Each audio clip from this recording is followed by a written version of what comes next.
Hello and welcome to another video for Pulsefire Gaming. Today we're going to take a look at the Ark Forward Colony from EC3D Designs.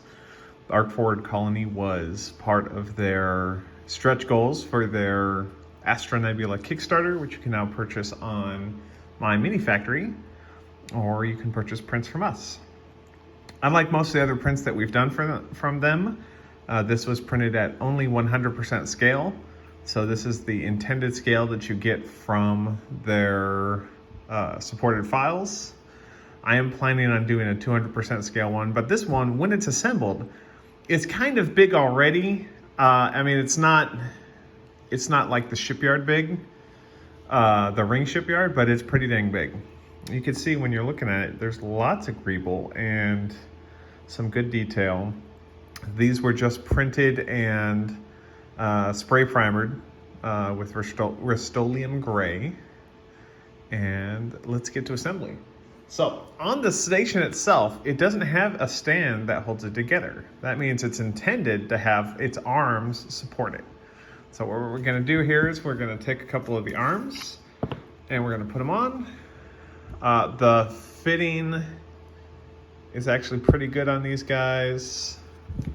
The tolerance on them.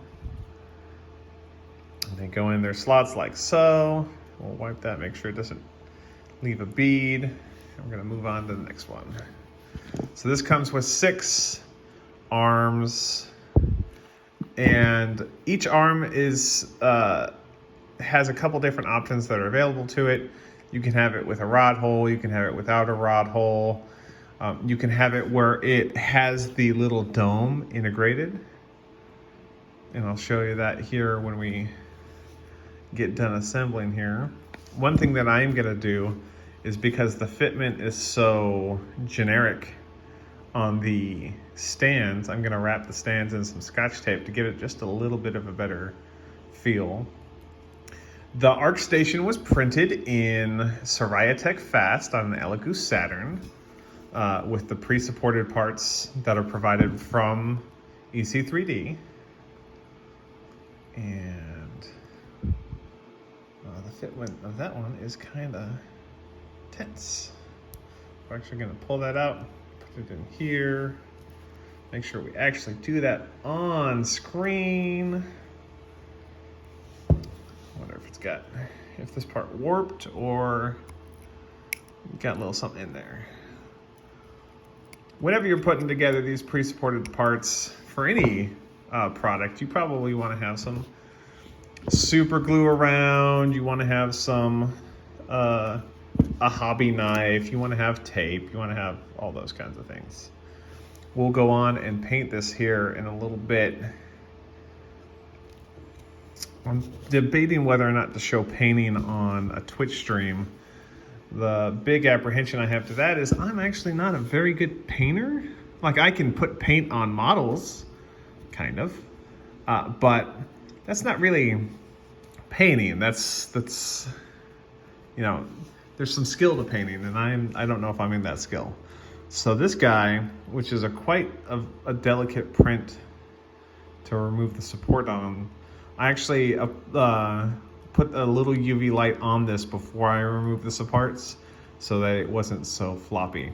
And it's intended just to sit around each of the little arms like so.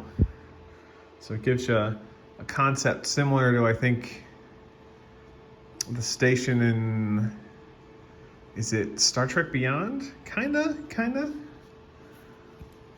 Or something of that nature. And then the big one, you can either print it with the dome already in place or you can add the dome later. I chose to add the dome later, and the dome fits in there. And then it's got this really cool part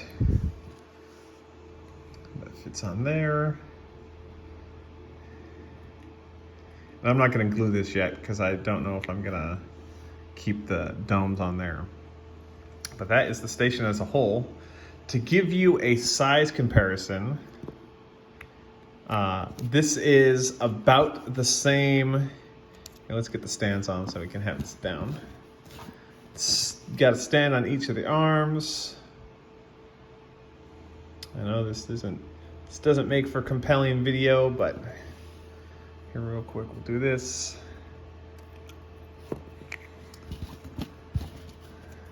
Go. Bam. This is what I'm talking about. See, the stands fit quite loosey-goosey inside the armholes.